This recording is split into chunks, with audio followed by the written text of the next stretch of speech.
그 구약 성경 중에서 잠언서는 그 지혜의 왕이라고 불리는 솔로몬이 쓴 성경이죠. 딱 한 구절 빼놓고 한 장 빼놓고 그게 바로 잠언서 30장입니다. 잠언 30장은 아굴의 잠언이에요. 그래서 별명이 아굴의 잠언이다 이렇게 불려지게 되죠. 아굴이 누군가 하니까 사실 알려진 게 거의 없고 두 가지예요. 1절에 보면 야게의 아들이다. 근데 야게가 또 누군지를 몰라요. 또 하나는 이 아굴이 굉장히 자연에 해박한 지식을 가지고 있었던 것 같아요. 30장 읽어보면 자연, 동식물에 대한 이야기가 참 많은데 특별히 아굴이 내 짐승을 고만히 보다가 깨달은 통찰력이 있어요. 그 짐승이 뭐냐면 개미, 오소리, 메뚜기, 도마뱀인데 앞에 이렇게 제가 사진까지 가지고 왔으니까 사진을 보면서 말씀을 같이 한번 읽어봐요. 자, 개미부터 시작. 곧 힘이 없는 종류로되 먹을 것을 여름에 준비하는 개미와 약한 종류로되 집을 바위 사이에 짓는 사반과 임금이 없으되 다 때를 지어 나가는 메뚜기와 잡힐만 하여도 왕궁에 있는 도마뱀이니라. 아멘. 아굴이 이 네 짐승을 고만히 보고 깨달은 게 있어요. 그게 뭘까요? 24절에 이렇게 얘기해요. 땅에 작고도 가장 뭐하다고요? 넷이 있나니. 그러니까 아굴이 요 네 마리를 보니까 단점은 커요, 작아요? 작아요.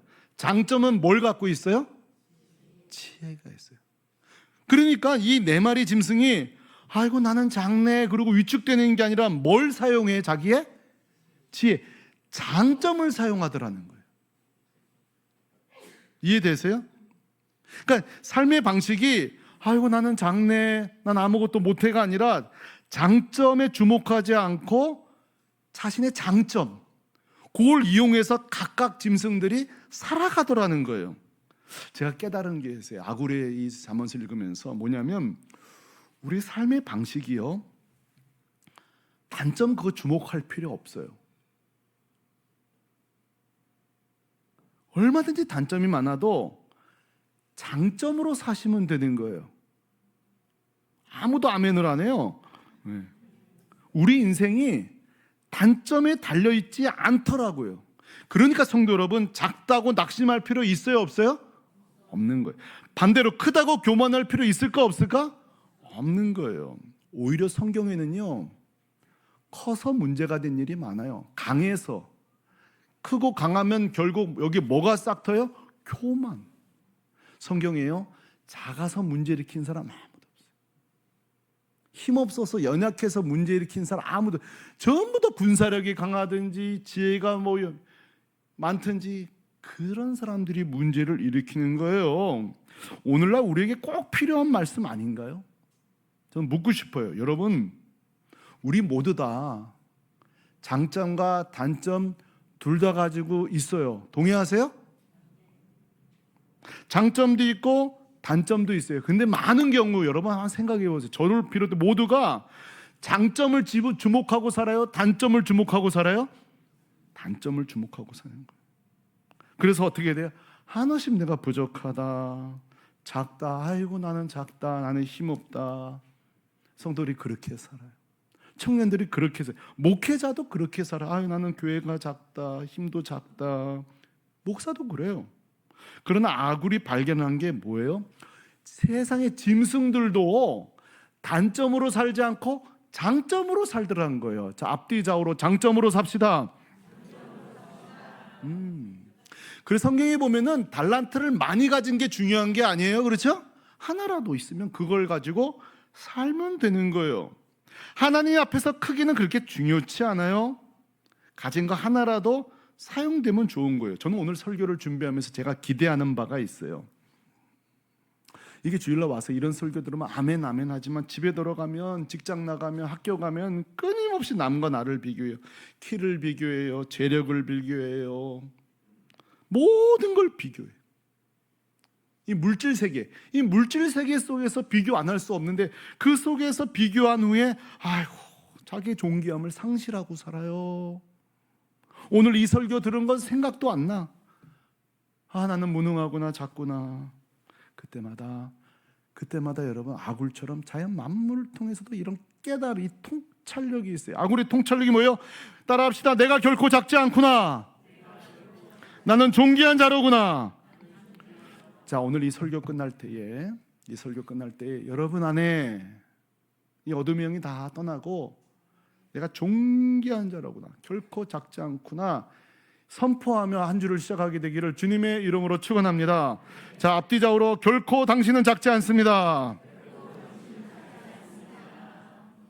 아멘. 이렇게 말해도 옆에서 죽으라고 안 하는 사람이 있어요. 언젠간 하겠죠. 자, 오늘 본문에도 겉으로 볼 때는 세개에게 조그매 보이는 지파가 있어요. 겉으로 볼 때는 너무 초라한 지파처럼 보이나 실상은 정말 중요한 역할을 하는 지파가 오늘 하나 소개할 텐데, 그들이 누구냐? 베냐민 지파입니다. 왜 베냐민 지파를 저평가하느냐? 두 가지 이유가 있습니다. 몇 가지요? 두 가지가 있어요. 소개할게요. 첫 번째는 먼저 그들이 차지한 땅이 그래요. 제비 뽑았는데 알고 보니까 세상에 어떻게 이럴 수가 있어요? 11절 제가 읽어보죠. 베냐민 자손 지파를 위하여 그들의 가족대로 뭘 뽑았어요? 제비를 뽑았습니다. 그 제비 뽑은 땅의 경계에는 이게 중요한 거예요. 누구와 누구 중간이에요? 유다 자손과 요셉 자손의 중간이에요. 이 요셉과 유다가 뭐예요? 12지파 가장 강력한 지파의 에게 요 틈바구니 들은 거예요. 이해가 안 되죠? 지도를 좀 보세요. 지도를 보시면은 보세요. 저 유다와 에브라임 사이에 완전히 이 틈새 있는 거예요. 그래서 이 베냐민 지파의 별명이 뭔지 아세요? 따라합시다. 틈새 지파. 또 하나 제가 만든 별명이 있어요. 고래 싸움에 뭐 터져요? 어떻게 이렇게 잘 알아요? 새우등 지파가 바로 베냐민 지파예요. 해볼 게 없어. 위에는 유다가 버티고 있네. 아래는 에브라임 요셉 자손이 버티고 있네. 지정학적으로 해볼 게 없어요. 틈새 지파예요. 껴있는 지파라고요. 그런가 하면 이 출생 자체가 참 안타까워요. 이 지파 중에 베냐민이, 여러분 12아들 중에 베냐민이 몇째예요? 꼬레비예요. 꼬레비. 12아들 중에 12째예요. 막내 아들이라고요. 세상에 이름도 원래는 여러분 아세요? 원래 이름이 베냐민이 아니에요. 원래 베냐민의 원래 본명은 베논이에요. 베논. 이게 뭐냐면 아픈 출생의 소유를 갖고 있다고요. 자, 여러분 그 야곱이 부인이 몇 명 있었어요? 4명. 이거 부러워하시면 안 돼요. 이거 4명 있었단 말이에요. 그 중에 마지막 라헬이 아이를 못 낳다가 마지막에 낳은 게 요셉. 그리고 막내가 누구예요? 베냐민이에요. 자, 그런데 문제는 베냐민을 낳다가 라헬이 사망합니다. 그 장면을 좀 보자고요. 창세기 15장 18절. 지금 라헬이 죽어가는 장면이에요. 참 안타까운 장면이죠. 이 엄마들이 좀 읽어야 돼. 자, 엄마들이 읽게요. 시작. 그가 죽게 되어 그의 혼이 떠나려 할 때에 아들의 이름을 베논이라 불렀으나. 우리가 지금 이 일이 내일이 아니니까 덤덤하게 읽었죠. 한번 여러분 상상을 해봐요. 우리 남성분들 상상해요. 내 아내가 지금 산통을 겪으면서 애를 낳다가 죽어가요. 기가 막히죠. 기가 막혀요. 그런데 이 엄마가, 이 라헬이 세상에 그 숨이 붙어있는 그 순간에 아들의 뭐를 지어줘요? 이름을 지어주는데 그게 뭐예요? 베논이라는 거예요. 여러분, 이 베논이의 뜻이 뭐냐면 따라해 보실래요? 슬픔의 아들이에요. 정말 참 이 말씀 준비하면서 너무 마음이 아팠어요. 내가 아이를 낳았는데 이 아이를 젖 한 번 물려보지 못하고 죽는 거예요. 그러니까 이 입에서 나온 이름이 뭐예요? 베논이 슬픔의 아들이라는 거예요. 그러니까 출생부터 베냐민은 어떤 인생이에요? 슬픔이에요. 엄마라는 존재의 따뜻한 품을, 체온을 느껴보지 못한 거예요. 그러니까 12아들 중 유일하게 어미 없이 자란 사람이 누구예요? 요셉과 베냐민이에요. 여러분, 우리 교회에 혹시 어머니 없이 자라신 분 계신가요? 저처럼요. 제가 어머니가 없이 자라보니까 뭐 그렇게 불행하진 않았어요. 불편했지. 어머니가 안 계신 거는 사실 굉장히 불편한데, 저는 뭐 하나가 또 불편했냐면 늘 위축되는 것 같아요. 어릴 때는 왜 그런 거 물어보니, 어머니 왜 돌아가셨니? 어떻게 돌아가셨니? 그런 거 물어봐요. 지금 모르죠. 우리 기억나요. 초등학교 새 학기 들어가면 꼭 어머니 계시냐 아버지 계시냐 이거 꼭 왜 조사하는지 모르겠어요. 제가 그래서 초등학교 다닐 때 꼭 학기 바뀌면 첫날은 학교를 안 갔어요. 무슨 소리 했어요? 그거 들기 싫어서. 그러면 이제 수업 끝나면 애들이 와서 야 엄마 왜 안 계시냐 그래요. 그럼 제가 생각해보면 이게 내 죄도 아니잖아요. 아 어머니 아니 내 죄. 근데 사람이 위축이 돼. 항상 그 질문은 저에게는 늘 어머니라는 것은 얼마나, 여러분 어머니 그러면 얼마나 따뜻한 이름이에요. 근데 저는 늘 이렇게 죄스럽고 죄인된, 위축되는 거죠. 그러니까 저는 오늘 이 말씀 보면서 이게 좀 베냐민 마음이 이해가 되는 거예요. 요셉과 베냐민이 그러지 않았을까요? 아, 참 위축된다. 그런데요, 아버지 야곱이 정말 훌륭해. 얼마나 훌륭하느냐, 이렇게 라헬이 죽어가면서 베논이라고 이름을 짓는 그 즉시 야곱이 가만히 있지 않습니다. 자, 35장 18절 하반절, 이 남성들이 좀 읽어주시죠. 시작. 아들의 이름을 베논이라 불렀으나 그의 아버지는 그를 베냐민이라 불렀더라. 아멘. 자, 원래 이름이 뭐라고요? 원래는 베논이에요. 슬픔의 아들. 근데 이름을 뭘로 바꿨어요? 베냐민. 여러분 성경에서 벤, 이거는 아들이란 뜻, 벤 아들이란 뜻이죠. 베냐민은 무슨 뜻이냐? 따라 하십시다. 오른손의 아들. 성경에서 오른손은 하나님의 능력을 얘기하는 거예요. 여러분 이 장면을 상상해 봐요. 엄마가 죽어가면서 아들에게 너는 참 앞으로 슬픔의 아들이로구나 그렇게 죽어가는데 아버지가 뭐라는 거예요? 아니라는 거예요. 이 아이 비록 어머니가 없지만 이 아들 오른손의 아들이 되거라, 하나님의 능력의 손이 되거라 하고 그 순간에 즉시 아버지가 이름을 고치고 축복하고 있는 거예요. 할렐루야. 성도 여러분, 제가 이 부분을 넘어갈 수가 없어요. 이게 바로 영적 부모예요. 이게 바로 영적 부모라고요. 아이들이, 우리 자녀들이, 청년들이 밖에 나가서 맨날 듣는 얘기가 뭐예요? 무능하다, 부족하다, 비난받고. 우리 자녀들, 젊은이들이요, 세상에서 듣는 이 별명이 베논이에요. 그래 안 그래요? 슬픔의 아들이에요. 요즘 일거리도 없어요. 취업도 잘 안 돼요. 진로가 막막해요. 우리 아이들 다 베논이에요. 베논이. 인생 자체가 슬픔의 아들이라고요. 슬픔의 아들, 그게 베논이에요. 그렇게 살아가요. 내 자신에게도 실망하고 세상에도 실망하고 기회가 주어지지 않아 실망하고 선택받지 못하고 살아가고, 내 이름은 부모가 지은 이름은 있으나 우리 자녀들의 현실은 베논이라고요. 그런데 여러분 보세요. 영적 부모가 누구냐? 아침에 출근해서 학교 갔다가 돌아올 때에 평생 하루 종일 베논이라는 소리를 듣고 온 아이들에게 너는 슬픔의 아들이 아니라 하나님의 아들이야, 베냐민이라고 불러주는 게 영적 부모인 줄로 믿습니다. 그런데 말이죠, 우리 현실은 어때요? 오히려 거꾸로 반대. 밖에서는 베냐민이라고 불러 집에서 베논이라고 부르지 않고 혹시 있지 않습니까? 집에 들어오면 아니 세상에서도 그런 떼꾸정말 같은 이야기 듣고 있는데 집에 와서조차도 부모로부터 축복을 받지 못하고, 너는 오른손의 아들이야, 너는 하나님의 아들의 이 말을 듣지 못한다면 그게 과연 영적인 부모일까요? 영적인 자녀일까요? 사랑하는 성도 여러분, 베논이 세상에, 그래도 우리 가정, 우리 교회만큼은 모든 이 땅의 자녀들을 너는 하나님의 아들이야, 베냐민으로 선포하는 부모, 우리 교회 되기를 주님의 이름으로 축원합니다. 옆 사람에게 당신은 베냐민입니다. 주무시다가 깨신 분은 갑자기 나를 왜 베냐민이라 부르는지.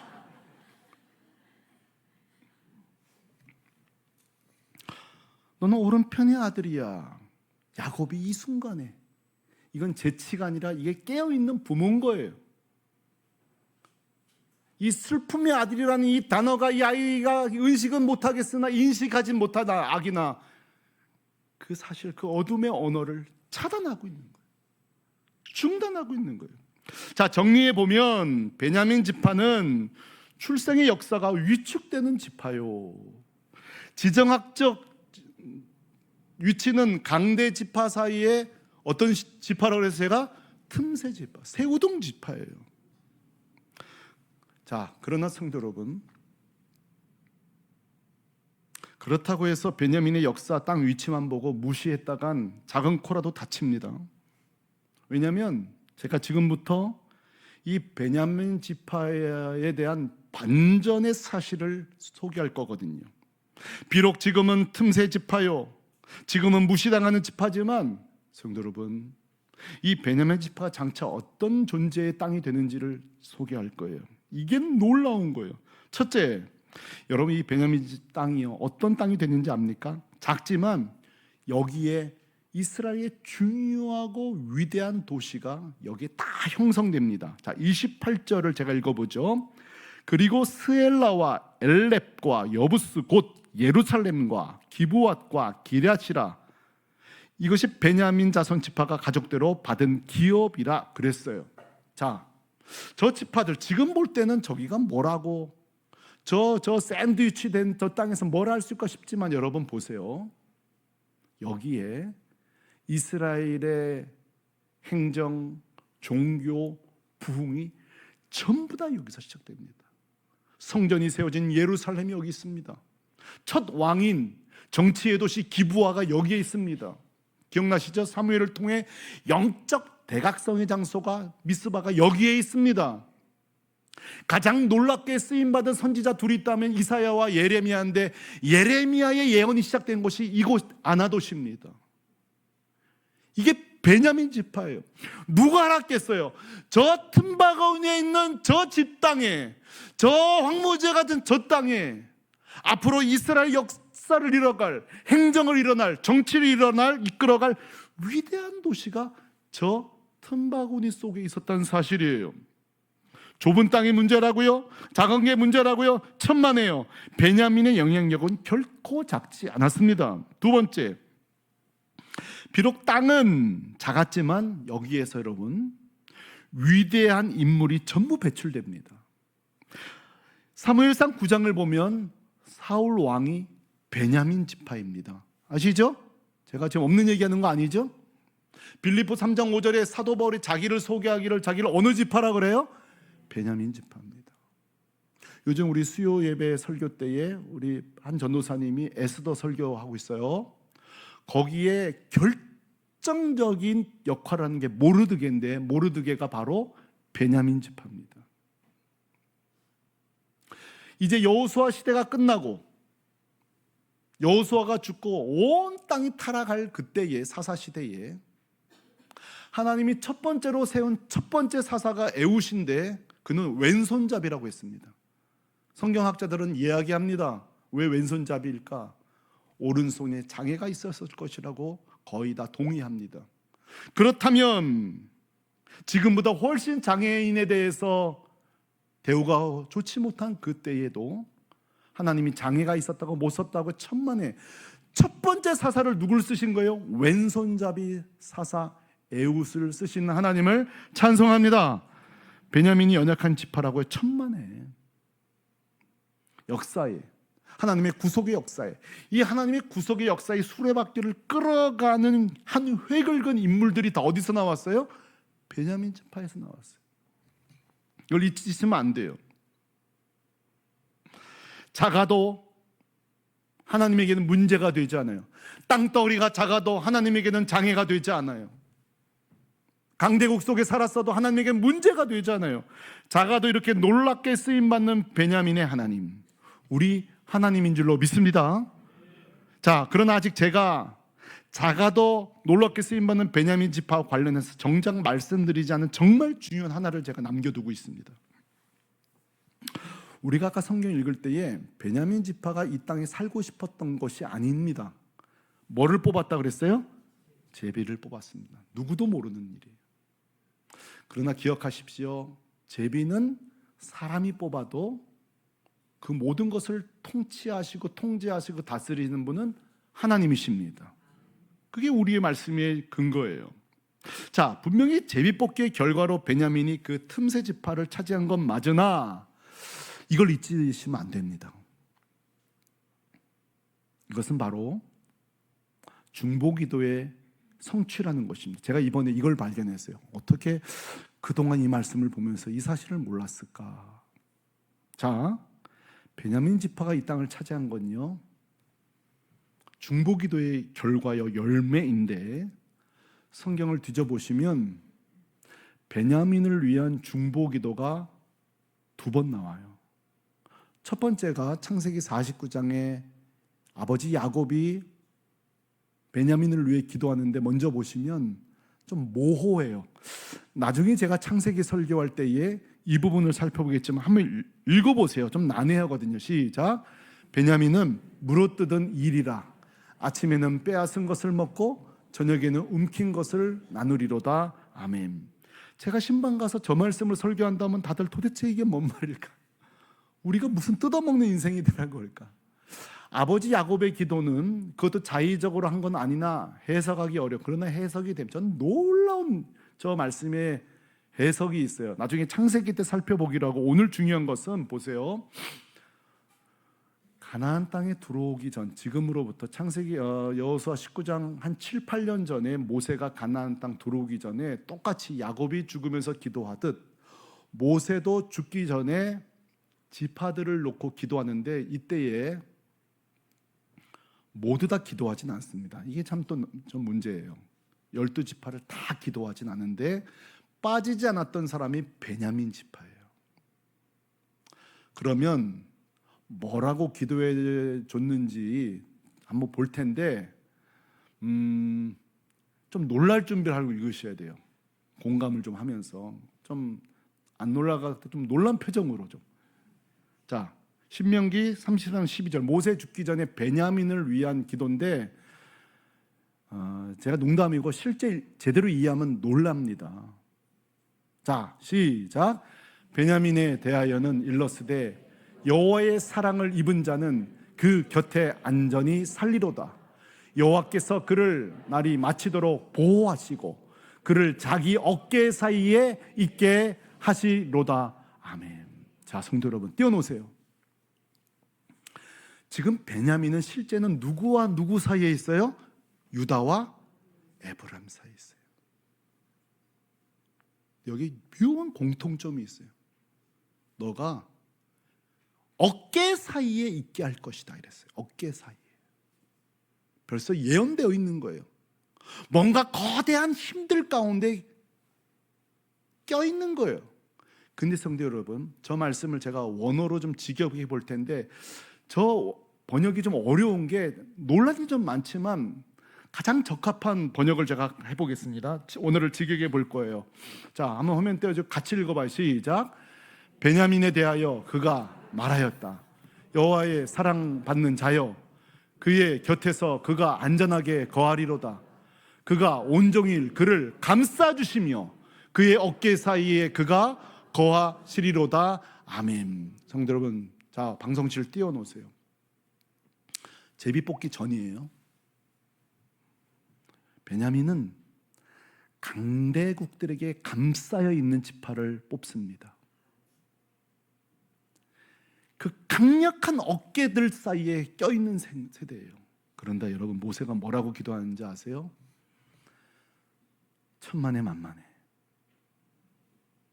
너희가 작다고 힘이 없다고, 세상에 강한 자들이 틈바구니 낑겨 있다고, 천만에.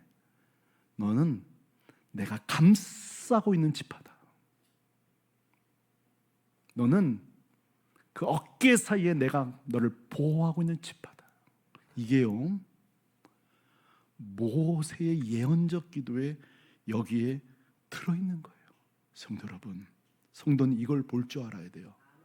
베냐민은 주소로 치면, 지금 우리 관할 주소로 치면 유다와 에브라임 중간이에요. 그러나 영적인 주소는 하나님 품 안에 있는 줄로 믿습니다. 하나님의 어깨 사이에 감싸고 날마다 종일 붙드시는 존재인 줄로 믿습니다. 저는 이렇게 해석해요. 모세의 기도를 이렇게 해석해요. 막내 아들 지파예요. 출생의 비밀이 있는 지파예요. 앞으로 강한 지파들 틈바구니에 살 거예요. 그러니 하나님 보실 때 어때요? 약하디 약해요. 부족하고 부족해요. 그러나 여러분, 이런 논리적 결론이 나와요. 약하다는 것은 오히려 하나님이 감싸시는 지파가 될 수도 있겠구나. 우리 청년들, 우리 목회자 여러분, 혹시 내가 장애가 있다는 사실은요, 하나님이 감싸고 싶은 대상인 거예요. 우리가 어렵다는 거, 우리에게 단점이 많으면 많을수록 하나님은요, 내 어깨 사이에 두고 싶은 아들, 딸들인 거예요. 그걸 아셔야 돼요. 그걸 아셔야 돼요.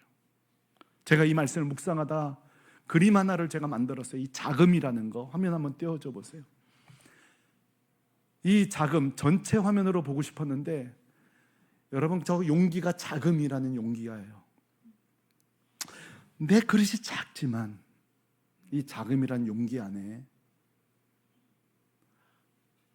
방송실 센스 있어요. 네, 고마워요. 이 자금이라는 것이 빈 항아리 같지만 그 안에 하나님은, 아이고 저 지파가 작구나, 저 가정이 작구나, 저 교회가 연약하구나. 그러니까 그 안에 뭘 채워주세요? 뭘 채워주세요? 능력을 채워주세요. 제가 이걸 깨달은 거예요. 결코 작지 않아요. 제가 그래서 여러분, 대표 기도할 때 항상 마지막에 뭐라 해요? 우리는 비록 뭐하지만, 우리는 비록 약하다는 게 정말 수치스러운 게 아니에요. 부끄러워할 필요도 없어요. 왜? 우리는 비록 약하지만 누가 권세 많으세요? 하나님 권세. 할렐루야. 이게 베냐민이 증명하고 있는 거예요. 베냐민이 이것을 증명하고 있는 거예요. 아하, 약할수록 주님이 더 함께 하시는구나. 부족할수록 온종일 감싸주시는구나. 우리는 이 베냐민 지파를 이렇게 불명을 붙였었어요. 틈새 지파라고요. 제가 좀 다르게 이름을 붙일게요. 따라 하십시다. 틈새 은혜. 누구나 이 틈새 은혜가 있어요. 남겨진 은혜가 있어요. 무슨 말인가 하면, 살다 보면요, 그런 생각 해본 적 없어요. 자꾸 은혜가 저 집에만 있는 것 같아요. 은혜가 저 집 애들한테만 있는 것 같아. 은혜가 자꾸 왔다가 주소를 잘못 찾아가서 우리 집엔 은혜가 없는 것 같아. 근데 제가 깨달은 게 있어요. 우리 집에도 틈새 은혜가 있구나. 교회도 마찬가지예요. 어떻게 저 교회만 부흥되나? 와, 저 교회가 계속 커가나? 그거 부러워할 거 없어요. 각 교회도 틈새 은혜가 있어요. 우리 어른들이 애가 태어나면 이렇게 말해요. 다 자기 뭐 할 거 가지고 태어난다 그래요? 어떻게 이거 다 알아? 이런 거를 알려준 적도 없는데. 제가 보세요, 우리 어른들이 이거 진짜 영적인 진리예요. 자기 뭐 할 거 갖고 태어난다고요? 먹을 거. 은혜도 마찬가지인 것 같더라고요. 성도 여러분, 저 집, 저 교회, 저 집 아이만 은혜 있는 게 아니라 다 자기 은혜 가지고 태어나는 줄로 믿습니다. 잊지 마세요. 최근에 제 후배 목사가 개척을 해서, 제가 아주 아끼는 목사예요. 개척을 했는데 좀 속상한 게 따라오는 성도들이 없는 거예요. 여러분, 개척하면 따라가야 돼, 안 따라가야 돼요? 여러분 가란 말 안 할 테니까 일단 대답은 해봐요. 가야 돼, 안 가야 돼요? 따라가줘야죠. 제가 섬기는 교회는 어떤 식으로 개척을 하냐면, 개척하기로 목사가 결정되면 주일날 설교를 시켜요. 그 담임 목사님이 즉석에서 광고 시간에, 자, 이정철 목사님을 따라가실 분들은 잘해서 일어나시길 바랍니다. 그러면 많이 일어나면 좋은데 한 명도 안 일어난다. 너무 민망한 순간이에요. 그러니까 사실 자기가 이 교회에 있는 동안 열심히 목회하는 사람, 그게 사실 결과죠, 열매죠. 장단점이 있어요, 이렇게 하는 방법이. 우리 후배 목사 제가 보니까 따라오는 친구들이, 성도들이 없는 거예요. 남일이라도 안타깝죠? 안타까워요. 제가 안타까운 거예요. 근데요, 놀라운 일이 벌어지기 시작하는 거예요. 제가 우리 교회에 이렇게 부임해 왔잖아요. 근데 그 성도, 제가 같은 교구였던 부부가 전화가 온 거예요. 그분이 의사예요. 아산병원 소아과 병원장이에요. 굉장히 좋은 성실한 성도들인데 이 분이 전화가 온 거예요, 저한테. 목사님, 제가 이번에 나가는 누구 목사님 따라가려고 하는데 어떤 목사님이세요? 이러는 거예요. 그러니까는 교회가 크니까 잘 모르는 사이에, 보통 여러분 어떤 목사님이 개척한다 그러면은 좀 친밀하고 관계가 되고 따라가지, 모르는 분 따라가지 않잖아요. 제가 그래서 아우 잘 됐어요 가라고는 말 못했어요. 왜냐하면 또 잘 맞아야 가는 거지 그냥 마음으로 갔다가 돌아오는 경우가 많거든요. 그래서 제가 물었어요. 아니 권사님, 그땐 집사님 그 목사님하고 아는 사이세요? 그러니까 모른다는 거예요. 근데 어떻게 따라갈 생각하냐니까 여기서부터 놀라운 일이에요. 목사님 제가 기도하면 자꾸 그 목사님이 생각이 난다는 거예요. 그래서 또 내려놓는데 계속 마음에 부담을 준다는 거예요. 근데 문제는 남편이 안 따라간다는 거예요. 남편은 생각해 보세요. 아내는 이제 은혜 받고 가지만 남편은 여기 교회 공동체가 다 있잖아요. 소그룹이 있고 친구들이 있고 같이 놀고 20-30년을 같이 있었는데 갑자기 갈 수가 없잖아요. 목사님 남편이 안 갈 거 어떻게 하면 좋냐. 그래서 내가 회유책을 써라. 회유책을. 가자 그러면 누가 가냐 갑자기. 그러니 1년만 섬기고 오겠다고 해라. 그리고 1년 뒤에 돌아오자. 근데 1년 뒤에 남편이 더 좋아하게 돼서 지금 섬기고 있어요. 괜찮잖아요, 제 지혜가? 네. 근데 중요한 건 그거예요. 목사님, 제가 그분을 모르지만 자꾸 하나님이 제 마음에 기도하는 마음을 준다는 거예요. 제가 깨달은 게 있어요. 개척도 틈새 은혜가 있구나. 목회자들도 다 은혜가, 이 남겨진 은혜가 있구나. 그럼 또 소식을 들은 거예요. 이 후배가, 형님 목사님, 세상에 청년주 몇 사람이 갑자기 다니던 교회가 멀리 이사 갔다는, 그래서 우리 교회 나오게 됐다는. 이야, 은혜다, 은혜. 자, 여러분 보세요. 이 틈새가 은혜가 뭔지 아세요? 우리가 잘해서 되는 게 아니에요. 우리가 장점이 많아서, 내가 실력이 좋아서, 내가 유능해서, 내가 인맥이 좋아서 아니에요. 틈새는 뭔지 아세요? 하나님이 은혜, 국률로 주시는 은혜가 틈새 은혜예요. 할렐루야. 이 은혜가 있는 거예요. 저는 오늘 이 설교 준비를 하다가요, 우리 대한민국이 떠올랐어요. 우리 대한민국이. 아까 지도가 잠깐 나왔는데요, 여러분 우리 대한민국 지도 좀 보실래요? 우리 대한민국, 우리 초등학교 때에 자 우리나라 색칠해 봅시다면 1초면 끝나. 이렇게. 그래 안 그래요? 한 중국, 러시아쯤 돼야 이게 좀 그릴 맛이 나지. 1초면 끝나. 성도 여러분 잘 생각해 보세요. 대한민국 땅이 넓길래, 자원이 있길래, 석유가 있길래, 그렇다고 무슨 관광이 대단하길래 대한민국 뭐 있어요? 기껏 있는 거 우리 노동력 하나, 백성 하나 있는데, 그것도 우리가 쇄국 정책으로 워낙 늦게 개항하는 바람에 모든 게 늦었잖아요. 여러분 보세요. 저 지도 보지만 역사적으로 우리 고조선 때 기억나요? 고조선 때에 중국의 요순, 사만 틈새 있었죠. 삼국시대의 수나라, 당나라, 외나라, 저거 공부했던 거 다시 찾아서 적느라고 말이죠. 고려시대 거란, 여진, 몽골 갑자기 찾아서 틀린 게 나올 수도 있어요. 또 따지지 마세요. 조선시대 명나라, 청나라, 일본, 러시아, 미국, 유럽, 우리 현대 지금도 마찬가지예요. 중국, 일본, 미국, 러시아, 우리 대한민국, 베냐민과 똑같아요. 우리 땅 뭐예요? 틈새 땅이에요. 전부 다. 제가 오늘 시간이 없어서 소개 못합니다만 한 두 경제학자가 우리 대한민국 경제를 보고 이렇게 말했어요. 해석이 안 되는 나라라고. 이 한강의 기적을 보고, 이거 좀 오래된 데이터긴 합니다만 70, 80년대 그때 기록이니까 도무지 이 땅이 이렇게 잘 살게 된 거는 불가능하다는 거예요.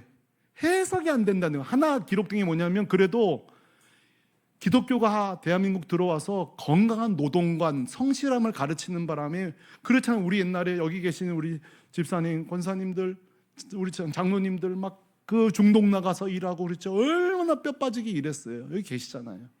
그 성실한 노동력 하나 남아있는 게 우리인데, 그걸로도 이 나라가 이렇게 부흥한 거는 해석이 안 된다는 거예요. 근데 여러분, 그게 왜 해석이 안 되느냐?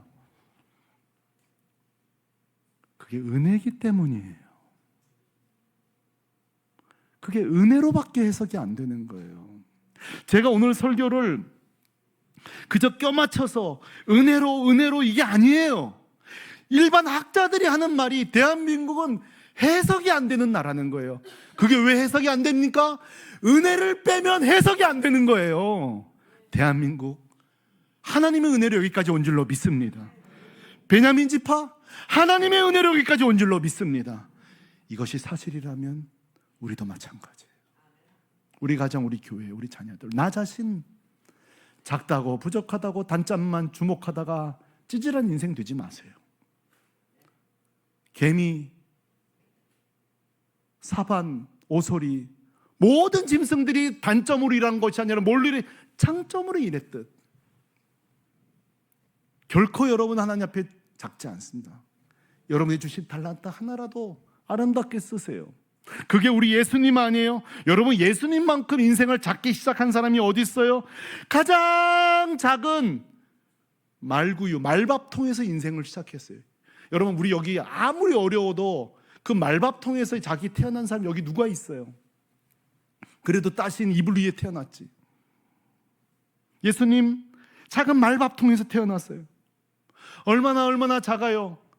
그리고 여러분, 아주 영향력 없는 노동자 목수의 아들로 태어났어요. 무슨 빽이 있어요? 가장 가난한 동네에 살았어요. 별 볼 일 없는 12제자들이 모였어요. 가진 게 뭐가 있어? 내놓을 게 뭐가 있어? 아무것도 없어요. 그러나 여러분, 우리 예수님 당당하셨어요. 요한복음 8장 29절, 우리 다 큐티했던 말씀인데요. 같이 읽어봐요. 시작. 나를 보내신 이가 나와 함께 하시도다. 나는 항상 그가 기뻐하시는 일을 행함으로 나를 혼자 두지 아니하셨느니라. 아멘. 할렐루야. 이 예수님의 고백이 우리 여기 청년들의 고백되기를 소망합니다. 나는 혼자 있지 않다. 하나님이 나와 함께 하신다. 예수님이에요. 요한복음 16장 32절을 제가 읽겠습니다. 보라, 너희가 각각 제 곳으로 흩어지고 나를 혼자 둘 때가 오나니 벌써 왔도다. 그러나 내가 혼자 있는 것이 아니라 누가 나와 함께 계신다고요? 아버지가 함께 하신다. 이게 여러분의 고백이 되셔야 돼요. 그럼 우리 예수님 작게 시작해 결코 작지 않아요. 온 인류를 구원하는 주와 구세주가 되셨습니다. 오늘 이 아침에 작지만 온 땅을 구원하신 주님을 찬송합니다. 그러므로 성도 여러분, 세 가지 숙제 내드리고 오늘 설교를 마칩니다. 첫째, 단점에 집중하지 말고 하나님 주신 장점 붙들고 사시길 바랍니다. 세상 속에서 주눅 들지 말고 하나님이 남겨진 은혜, 나에게도 틈새 은혜 있다 기억하시기 바랍니다. 내가 사는 곳은 이 신월동 무슨 번지 무슨 아파트 빌라 살지만 나의 영적 주소는 누구 품에 있다? 하나님 품에 있다. 온종일 나를 붙드신다. 당당하게 사셔야 해요. 그게 예수 믿는 자입니다. 돌아오는 한 주 나는 결코 작지 않도다. 베노니로 살지 말고 베냐민으로 사시기를 주님의 이름으로 축원합니다.